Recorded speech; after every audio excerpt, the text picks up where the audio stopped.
Assalamualaikum warahmatullahi wabarakatuh. Kami dari kelompok 9 yang beranggotakan saya Widya Dwi Apsari NIM 2005513040 dan Aldi Darmawan NIM 2005513053. Video kali ini kami akan membahas mengenai strategi dalam praktek attacking dan offensive strategi. Memilih dasar untuk serangan kompetitif. Serangan strategis harus didasarkan pada aset kompetitif dan kekuatan perusahaan serta harus ditujukan untuk mengeksploitasi kelemahan pesaing. Serangan terbaik menggunakan sumber daya perusahaan yang paling kuat secara kompetitif untuk menyerang saingan di area kompetitif di mana mereka paling lemah. Opsi strategi ofensif yang paling utama adalah sebagai berikut. 1. Menyerang kelemahan kompetitif saingan. Misalnya, sebuah perusahaan dengan kemampuan layanan pelanggan yang sangat baik dapat membuat penawaran penjualan khusus kepada pelanggan dari pesaing yang menyediakan layanan pelanggan di bawah standar. Yang kedua, menawarkan produk yang sama baiknya atau lebih baik dengan harga yang lebih rendah. Harga yang lebih rendah dapat menghasilkan keuntungan pangsa pasar jika pesaing yang menawarkan produk dengan kinerja serupa tidak merespon dengan potongan harga mereka sendiri. Yang ketiga, mengejar inovasi produk yang berkelanjutan untuk menarik penjualan dari pangsa pasar. Dari pesaing yang kurang inovatif, pengenalan berkelanjutan dari produk baru atau yang ditingkatkan dapat menempatkan pesaing di bawah tekanan persaingan yang luar biasa, terutama ketika kemampuan pengembangan produk baru berpesaing lemah. Yang keempat, melompati pesaing dengan menjadi yang pertama memasarkan dengan teknologi atau produk generasi berikutnya. Contohnya adalah Microsoft mendapatkan Xbox 360 generasi berikutnya untuk dipasarkan 12 bulan lebih awal dari Sony PlayStation 3 dan Nintendo Wii. Membantunya membangun pangsa pasar yang cukup besar dan mengembangkan reputasi untuk inovasi mutakhir dalam inovasi video game. Yang kelima adalah mengadopsi dan meningkatkan ide-ide bagus dari perusahaan lain. Ide pusat perbaikan rumah tipe gudang tidak berasal dari salah satu pendiri Home Depot Arthur Blank dan Bernie Marcus. Mereka mendapatkan konsep kotak besar dari majikan mereka, Handy dan Home Improvement. Tetapi mereka dengan cepat memperbaiki model dan strategi bisnis Handy dan membawa Home Depot ke tingkat yang lebih tinggi dalam hal luasnya lini produk dan layanan pelanggan. Kemudian, Long dengan sengaja menyerang segmen pasar di mana saingan utama menghasilkan keuntungan besar. Misalnya, Toyota telah meluncurkan serangan keras terhadap General Motors untuk truk ringan dan SUV, arena pasar di mana pembuat mobil Detroit biasanya memperoleh keuntungan besar. Truk pickup dan SUV Toyota telah melemahkan tiga besar pembuat mobil di Amerika Serikat dengan menghilangkan penjualan dan pangsa pasar yang sangat mereka butuhkan.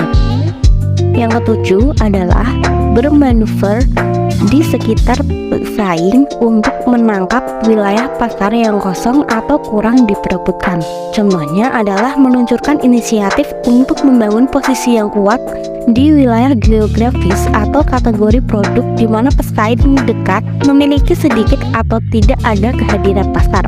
Kemudian yang kedelapan menggunakan taktik perang gerilya atau tabrak lari untuk merebut penjualan dan pangsa pasar. Pilihan untuk serangan gerilya termasuk harga rendah sesekali, atau untuk memenangkan pesanan besar, atau untuk mencuri akun utama dari saingan. Saingan utama yang mengejutkan dengan meledakan aktivitas promosi yang sporadis namun intens, seperti menawarkan diskon 20% selama 1 minggu untuk menarik pelanggan jauh dari merek saingan. Kesembilan, meluncurkan serangan pendahuluan untuk menangkap peluang langka atau mengamankan sumber daya industri yang terbatas. Seperti apa yang membuat sebuah langkah primitif adalah sifat yang unik untuk siapapun yang menyerang terlebih dahulu akan memperoleh aset kompetitif yang tidak dapat ditandingi oleh pesaing. Contoh tindakan pencegahannya adalah yang pertama, mengamankan distributor terbaik di wilayah geografis atau negara tertentu. Yang kedua, pindah untuk mendapatkan lokasi yang paling disukai di persimpangan atau persimpangan baru, di pusat perbelanjaan baru, dan seterusnya. Yang ketiga, mengikat pemasok yang paling andal dan berkualitas tinggi melalui kemitraan eksklusif, kontrak jangka panjang, atau bahkan akuisisi. Agar berhasil, langkah primitif tidak harus benar-benar menghalangi lawan untuk mengikuti atau meniru. Hanya untuk perlu memberi perusahaan posisi utama yang tidak mudah dielakkan. Memilih saingan yang akan diserang.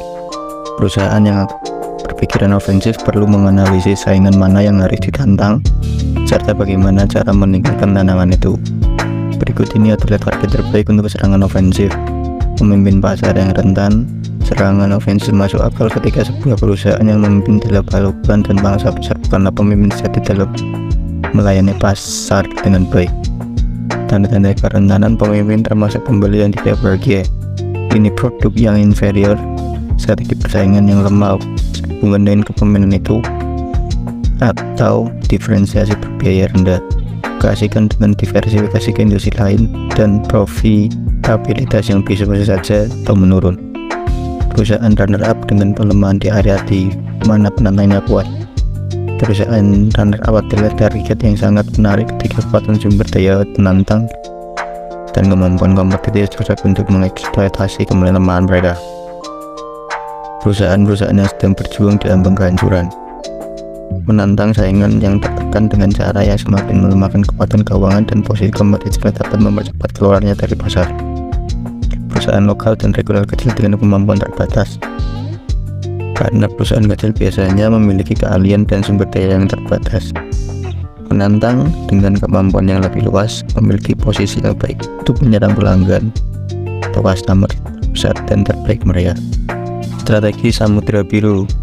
Serangan khusus strategi Samudra Biru berusaha untuk mendapatkan keunggulan kompetitif yang dramatis dan tahan lama dengan mengabaikan upaya untuk mengalahkan persaingan pasar yang ada dan sebagai gantinya menciptakan industri baru atau segmen pasar khusus yang membuat pesaing yang ada di sebagian besar tidak relevan dan memungkinkan perusahaan menciptakan dan menangkap permintaan yang sama sekali baru. Strategi ini memandang dunia bisnis terdiri dari dua jenis ruang pasar yang berbeda. Salah satunya adalah di mana batas-batas industri ditentukan dan diterima. Aturan permainan kompetitif dipahami dengan baik oleh semua anggota industri, dan perusahaan mencoba mengungguli pesaing dengan menangkap bagian yang lebih besar dari permintaan yang ada. Konsep inti strategi Samudra Biru menawarkan pertumbuhan pendapatan dan laba dengan menemukan atau menciptakan segmen industri baru yang menciptakan permintaan yang sama sekali baru.